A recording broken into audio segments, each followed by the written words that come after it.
Welcome to all in स्वागे classes. कैसे हैं आप सभी? आई होप सभी अच्छे होंगे। तो आज हम लोग सॉल्व करने वाले हैं एक्सरसाइज 7.2 का क्वेश्चन नंबर 38। क्वेश्चन है हमारे पास, इंटीग्रल फाइंड करना है 10 into x raise to power 9 plus 10 raise to power x log base e 10 d x upon x raise to power 10 plus 10 raise to power x. ये find करना है, ठीक है। और आपको तो पता ही है कि एक्सरसाइज 7.2 हमारा किस पर बेस्ड है, मतलब कौन सा मेथड है इस एक्सरसाइज में। इस एक्सरसाइज मेथड है find the integral by using substitution method, ठीक है। तो सब्स्टिट्यूट कोई भी वैल्यू ऐसी देख लेते हैं, उसको सब्स्टिट्यूट करते हैं, फिर कुछ प्रोसेस हैं, कुछ स्टेप्स हैं, उनको फॉलो करते हुए हमारा आंसर ईजिली आ जाता है। कॉन्सेप्ट क्या है और बाकी के जो क्वेश्चंस हैं ऊपर के वो मैंने सारे करवाए हुए हैं आप लोगों को। तो आप एक बार वो मैं लिंक शेयर कर दूंगी डिस्क्रिप्शन में, तो आप वो भी देख कर आएंगे तो आपको यहाँ से बहुत अच्छे से समझ आ जाएगी एक्सरसाइज, कोई डाउट ही नहीं रहेगा। और अगर बाई चांस कोई डाउट आता है तो आप मेरे से पूछ सकते हैं, जैसा भी पॉसिबल होगा मैं एज सुन एज आपकी क्वेरी को सॉल्व करके आपको बताऊँगी, ठीक है। तो चलिए स्टार्ट करते हैं क्वेश्चन नंबर 38। तो सॉल्यूशन अब हम सॉल्व करेंगे इसको। तो फंक्शन तो अभी जो मैंने बताया था वही है, सेम फंक्शन लिखा हुआ है। अब हमने देखना ये है कि हम क्या वैल्यू को सब्स्टिट्यूट करें कि हम आंसर की तरफ पहुंचने लग जाएं या फिर ये क्वेश्चन हमारा थोड़ा सा इजी हो जाए। तो वही है, फर्स्ट स्टेप हमारा क्या होता है कि कोई भी वैल्यू हम देखते हैं उसके प्लेस पे टी या फिर कुछ और वेरिएबल लेके सब्स्टिट्यूट कर देते हैं। तो आपको देखते ही यहाँ पे लग रहा होगा, देखिए अगर ये हमारे पास लिखा हुआ है x raise to power 10 plus 10 raise to power x, अगर हम इसको टी के इक्वल ले लेंगे, फिर नेक्स्ट स्टेप क्या होता है, जो भी हम लेते हैं उसको डिफ्रेंशिएट करते हैं। तो डिफ्रेंशिएशन जैसे डिफ्रेंशिएट करेंगे ना, साफ साफ आपको यहाँ पर दिख रहा है कि इस 10 रेज टू पावर 10 का को जब डिफ्रेंशिएट करेंगे तो हमारे पास ये वैल्यू आ जाएगी। फिर एक्स रेज टू पावर 10 को डिफ्रेंशिएट करेंगे तो हमारे पास ये आ जाएगा, और 10 रेज टू पावर एक्स को जब डिफ्रेंशिएट करेंगे तो हमारे पास ये आ जाएगा। तो आपको देखते ही पता चल गया, क्योंकि अब तो बहुत सारे क्वेश्चंस ही हो गए ऑलमोस्ट, ये तो सेकंड लास्ट क्वेश्चन है, ठीक है। तो आपको आइडिया हो गया कि हाँ ये तो बहुत ईजिली सॉल्व हो जाएगा। तो बस सॉल्व करना स्टार्ट करते हैं। फर्स्ट स्टेप क्या होता है कि हम कुछ वैल्यू लेते हैं, पुट करते हैं। तो क्या पुट करेंगे x raise to power 10 plus 10 raise to power x is equal to, हमने क्या ले लिया, टी। फिर सेकेंड स्टेप क्या होता है, हम क्या करते हैं, डिफ्रेंशिएट करते हैं। Differentiate with respect to x on both sides, ठीक है।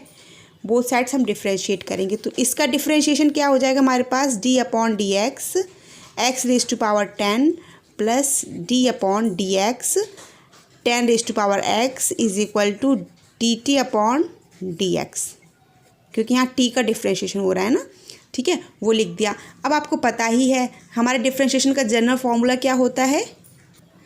तो जैसे हमारे पास डिफ्रेंशिएशन का जनरल फॉर्मूला होता है, वो पता है मुझे कि सबको ही पता होगा, बट फिर भी मैं लिखवा देती हूँ, ठीक है, तो सही रहता है। तो जब भी हम डिफ्रेंशिएट करते हैं x raise to power n है हमारा, तो डिफ्रेंशिएशन क्या हो जाता है हमारा, n x raise to power n minus 1, ये आता है, ठीक है। तो सेम लिखा हुआ है एक्स रेज टू पावर 10 है हमारे पास यहाँ पर, तो डिफ्रेंशिएट अकॉर्डिंगली हो जाएगा जैसे यहाँ पर लिखा हुआ है।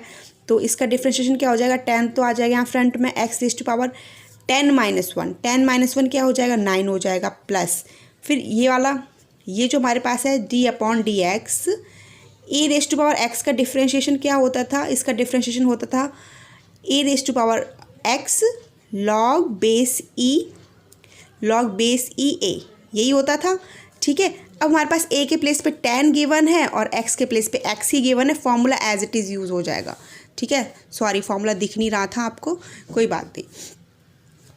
तो ये d upon d x a raise to power x का फॉर्मूला होता है a raise to power x log base e a, ठीक है। तो बस अब ये फॉर्मूला हम यूज़ कर लेंगे, यहाँ पर डिफ्रेंशिएट करेंगे। ए के प्लेस पे 10 लिखा हुआ है तो क्या हो जाएगा, 10 raise to power x, 10 raise to power x, फिर क्या हो जाएगा लॉग बेस ई, देखो लॉग बेस ई ए के प्लेस पे क्या है 10 लिखा है वो लिख लिया, ओके। तो यहाँ पर और यहाँ पर तो हो ही गया है हमारे पास d t upon d x. अब आपको देखते ही लग गया कि हमने इसके प्लेस पे तो हम टी पुट कर देंगे, ठीक है। अगर हम इसको टी में कन्वर्ट करेंगे तो हमने बाकी जो टर्म्स हैं वो भी टी के फॉर्म में ही चाहिए होते हैं, ये तो आपको पता ही है।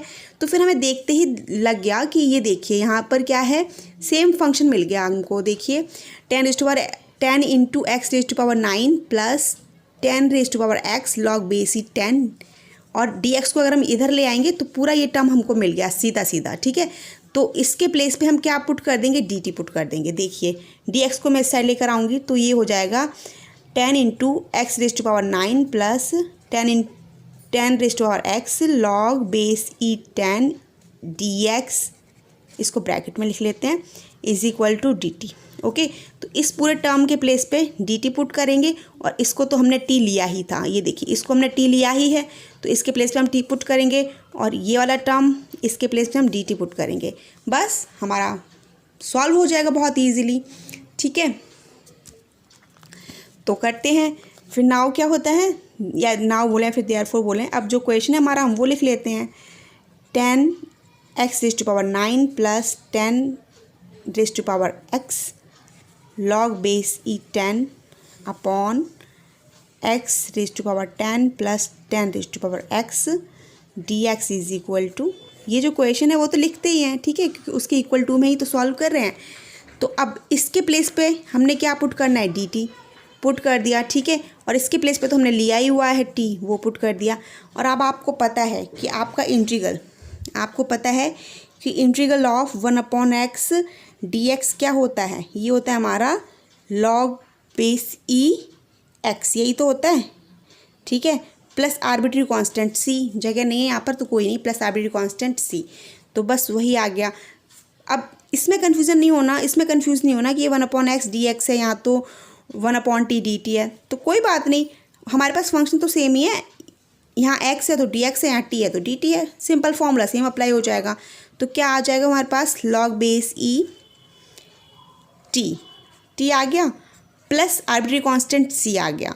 ओके, बट आंसर तो हमने t में नहीं देना, क्यों, क्योंकि क्वेश्चन तुम्हारा x के फॉर्म में है, तो जो हमने स्टार्टिंग में वैल्यू ली थी t की, जो भी वैल्यू ली थी वो हम पुट कर देंगे। अब पुट कर दी, log बेस e t की वैल्यू क्या ली थी हमने, t की वैल्यू ये जो ली थी ना, क्या है, x raise to power 10 plus 10 raise to power x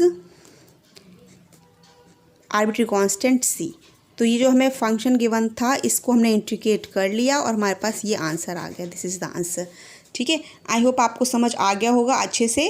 एक बार और देख लेते हैं, क्या था, ये फंक्शन गिवन था तो हमने देख लिया, इसके प्लेस पे हमने टी पुट कर लिया। टी पुट करने के बाद हमने क्या किया, इसको डिफ्रेंशिएट किया। डिफ्रेंशिएशन तो आता ही है, मैंने अभी समझाया आपको कि x रेज टू पावर 10 है, इसका डिफ्रेंशिएशन हो जाएगा 10 x raise to power n plus 10 raise to power x का डिफ्रेंशिएशन हो जाएगा 10 raise to power x log base e 10।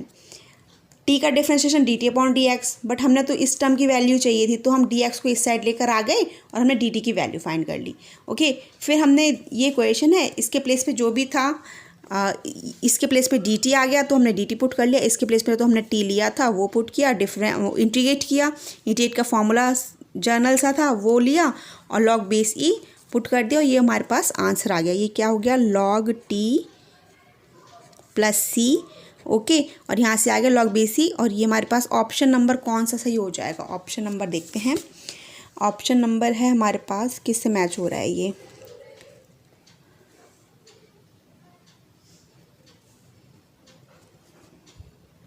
Option number हमारा डी करेक्ट है। यहाँ पर देखिए log बेस ई लिखो या ना लिखो, log base E and log को हम सेम ही कंसीडर करते हैं, तो वही लिखा है log x raise to power 10 plus 10 raise to power x plus arbitrary constant c। तो option d is the correct answer. I hope आपको अच्छे से क्लियर हो गया होगा। फिर भी अगर कोई डाउट है या फिर क्वेरी, आपके पास क्वेरी किसी भी क्वेश्चन से रिलेटेड हो, आप किसी भी क्लास में हो, भले आपके छोटे भाई बहनों की किसी भी क्वेश्चन से रिलेटेड क्वेरी हो, आप मेरे से पूछ सकते हैं, कमेंट बॉक्स में कमेंट करके पूछ सकते हैं। मैं आपकी query as soon as possible होगा मैं सॉल्व करके आपको उसका सॉल्यूशन प्रोवाइड करवाऊँगी। Okay, thank you for watching, bye bye.